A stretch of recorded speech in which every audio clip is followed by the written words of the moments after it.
दोस्तों, अब तक की कहानी में आपने देखा कि लावण्या और अथर्व पति पत्नी है और लावण्या का 2 बार अबॉर्शन हो चुका है, जिसकी वजह से वह बहुत दुखी है और ख़ुद को किटी पार्टी, क्लब, जिम वगैरह में उसने बिजी कर लिया है। लेकिन लावण्या को इन दिनों शक होने लगा है कि अथर्व का किसी और औरत के साथ अफेयर है, क्योंकि उसने 2-3 बार अथर्व को किसी और औरत के साथ देखा। इसलिए उसने चुपके से अपने बेडरूम में सीसीटीवी कैमरे इंस्टॉल करवा दिए, जिसमें कि साफ कैप्चर हुआ कि रात में कोई औरत अथर्व के बेडरूम में आई थी। बेडरूम में एक परफ्यूम की स्मेल भी आती रहती थी, जो परफ्यूम लावण्या इस्तेमाल नहीं करती थी। लेकिन लावण्या दुखी होकर कुछ दिनों के लिए अपने मायके चली गई। अथर्व इस बात को मानने को तैयार ही नहीं है कि उसका किसी और औरत के साथ कोई अफेयर है, और अथर्व ने भी अब अपने पूरे घर में सीसीटीवी कैमरे लगवा दिए हैं ताकि वह भी निगरानी रख सके कि कौन सी औरत उसके घर में आती है। और अथर्व के घर में एक फुटेज कैप्चर हुआ कि जिसमें कोई औरत चाबी से आराम से घर खोलकर अंदर आती है और फिर कुछ वक्त वहां बिताकर चुपचाप वहां से चली जाती है, जिसे देखकर अथर्व और उसके घर वाले परेशान हो गए और उन्होंने वह फुटेज पुलिस को दे दी ताकि पुलिस ही इसकी जांच पड़ताल करके पता लगा पाए कि कौन सी औरत उनके घर में आती है। अथर्व अभी भी बोल रहा था कि उसका इन सब से कोई लेना देना नहीं है। आइए देखते हैं अब आगे क्या हुआ। पुलिस वालों ने उस फुटेज के आधार पर उस लड़की को खोजने की कोशिश की, क्योंकि फुटेज में लड़की का चेहरा नहीं दिख रहा था। तो पुलिस वालों ने घर के बाहर की फुटेजेस चेक की और फिर उस लड़की को देखकर अंदाज़ा लगाया कि वह किस साइड से घर के अंदर आई होगी, और फिर उस साइड पर सड़क के किनारे लगे सीसीटीवी कैमरे और दुकानों में लगे सीसीटीवी कैमरे को अच्छे से चेक करवाया, क्योंकि वह ज़रूर किसी न किसी कैमरे में तो कैप्चर हुई ही होगी। लेकिन किसी भी कैमरे में लड़की का फेस क्लियर नहीं था।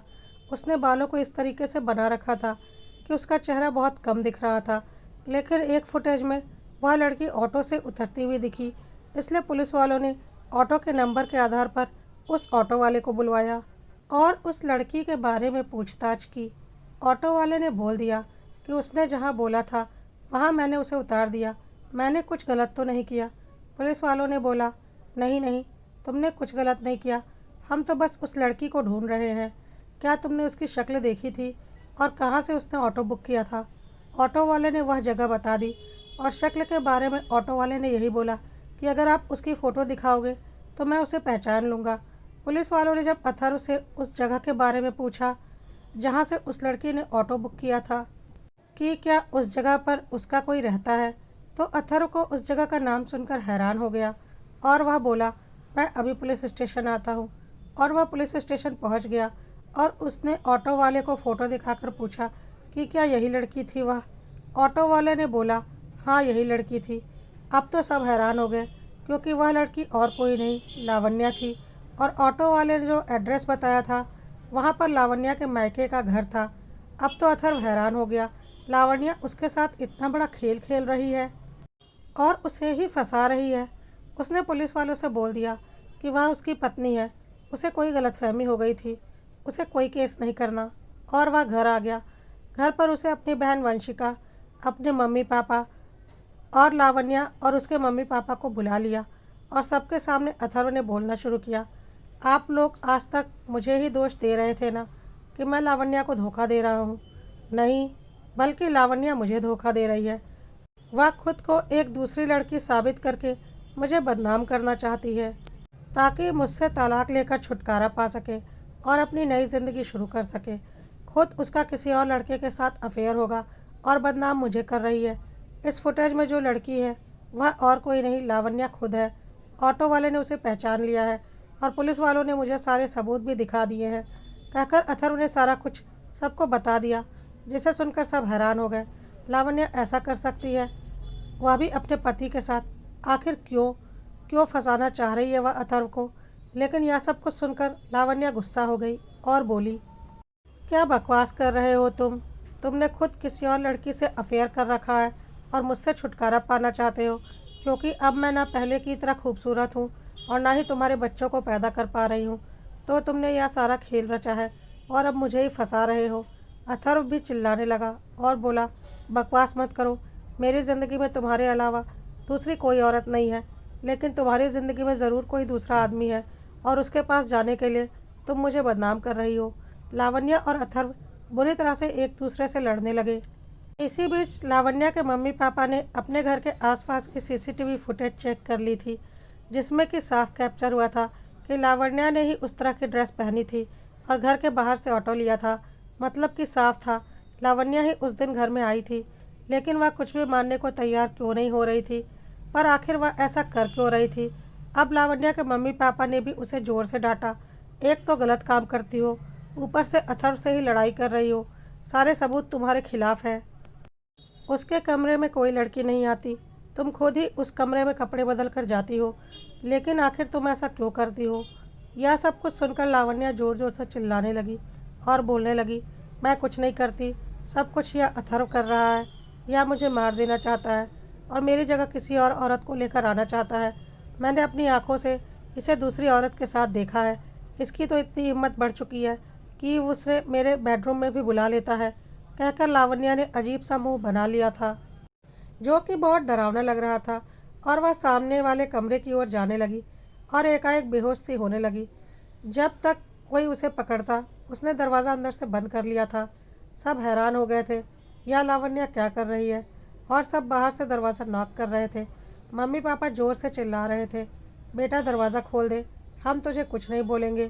क्यों कर रही है तू ऐसा, बाहर आ जा, कोई तुझे कुछ नहीं बोलेगा। लेकिन लावण्या कोई जवाब नहीं दे रही थी। थोड़ी देर के बाद दरवाज़ा खुला और सब लावण्या को देखकर हैरान हो गए। लावण्या ने बिल्कुल नया रूप ले रखा था, वैसी ही लड़की जो कि लगातार कैमरे में कैप्चर हो रही थी। लावण्या ने बालों से अपना चेहरा ढक रखा था और उसने बहुत ही मॉडर्न वेस्टर्न ड्रेस पहन रखी थी और उसने वही परफ्यूम लगा रखा था जिस परफ्यूम की स्मेल लगातार उसके बेडरूम और उसके पिलो से आती थी। और लावण्या सीधा अथर्व के पास गई और बोली, अथर्व, जल्दी से अपनी उस बेडौल और बांझ बीवी से छुटकारा पाओ और मेरे साथ शादी करो। देखो, मैं इतनी परफेक्ट फिगर की सुंदर औरत हूँ, तुम्हें तुम्हारा बच्चा भी दे सकती हूँ। बस तुम जल्दी से उस लावण्या को रास्ते से हटाओ। चलो अपना वक्त थोड़ा अकेले में बिताते हैं। कहकर वह अथर्व का हाथ पकड़कर अपने बेडरूम में ले गई और दरवाज़ा अंदर से बंद कर लिया। सब हैरान हो गए। अथर्व तो बिल्कुल पागल हो गया था। कैसी हरकतें कर रही है यह लावण्या। लावण्या अंदर जाकर अथर्व से बोलने लगी, बस अब जल्दी से जल्दी तुम्हारी पत्नी हमारे रास्ते से हट जाए तो हम दोनों एक हो जाएं। कुछ भी करके जल्दी से उसे हमारे बीच से निकालो। अब मैं और इंतज़ार नहीं कर सकती। मैं तुम्हारे बिना नहीं जी सकती। कितनी मुश्किलों से मैं तुमसे यहाँ मिलने आती हूँ। कहकर लावण्या अथर्व के गले लग गई और फिर बेहोश सी हो गई। अथर्व ने दरवाज़ा खोला। किसी को कुछ समझ में नहीं आ रहा था। वंशिका ने जल्दी से उस कमरे को चेक किया जहाँ घुसकर लावण्या ने अंदर से दरवाज़ा बंद किया था। उस कमरे में देखने पर सब हैरान हो गए। वहाँ तरह तरह की वेस्टर्न ड्रेसेस रखी हुई थी जिसे पहनकर लावण्या बेडरूम में आया करती थी। और वह नाइटी भी रखी हुई थी जो नाइटी पहनकर उस दिन वह कैमरे में कैप्चर हुई थी। और साथ ही वह परफ्यूम भी वही था जिस परफ्यूम की स्मेल लगातार अथर्व के बेडरूम से आती थी। मतलब अब यह बात तो कन्फर्म थी कि सब कुछ लावण्या का ही किया धरा था, पर किसी को कुछ समझ में नहीं आ रहा था। थोड़ी देर के बाद लावण्या थोड़ा होश में आई और बिना किसी से कुछ बोले चुपचाप फिर से उसी कमरे में चली गई और वहाँ से लावण्या बनकर वापस आ गई और फिर से अथर्व के ऊपर इल्ज़ाम लगाने लगी। आप लोग मानो या ना मानो, अथर्व मुझे धोखा दे रहा है और अपनी गर्लफ्रेंड के साथ मिलकर मुझे मारना चाहता है। यह सब कुछ देखकर घर में सब लोग हैरान थे। लावण्या को क्या हो गया है।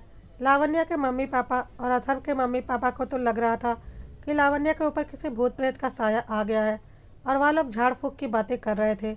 लेकिन वंशिका ने बोला, नहीं मम्मी, मैंने इसके बारे में पढ़ा है। लावण्या को झाड़ फूक की नहीं, साइकेट्रिस्ट की ज़रूरत है। यह एक गंभीर मानसिक बीमारी से गुजर रही है। मुझे कुछ कुछ समझ में आ रहा है। और फिर वंशिका के कहने पर लावण्या को साइकेट्रिस्ट के पास ले जाया गया।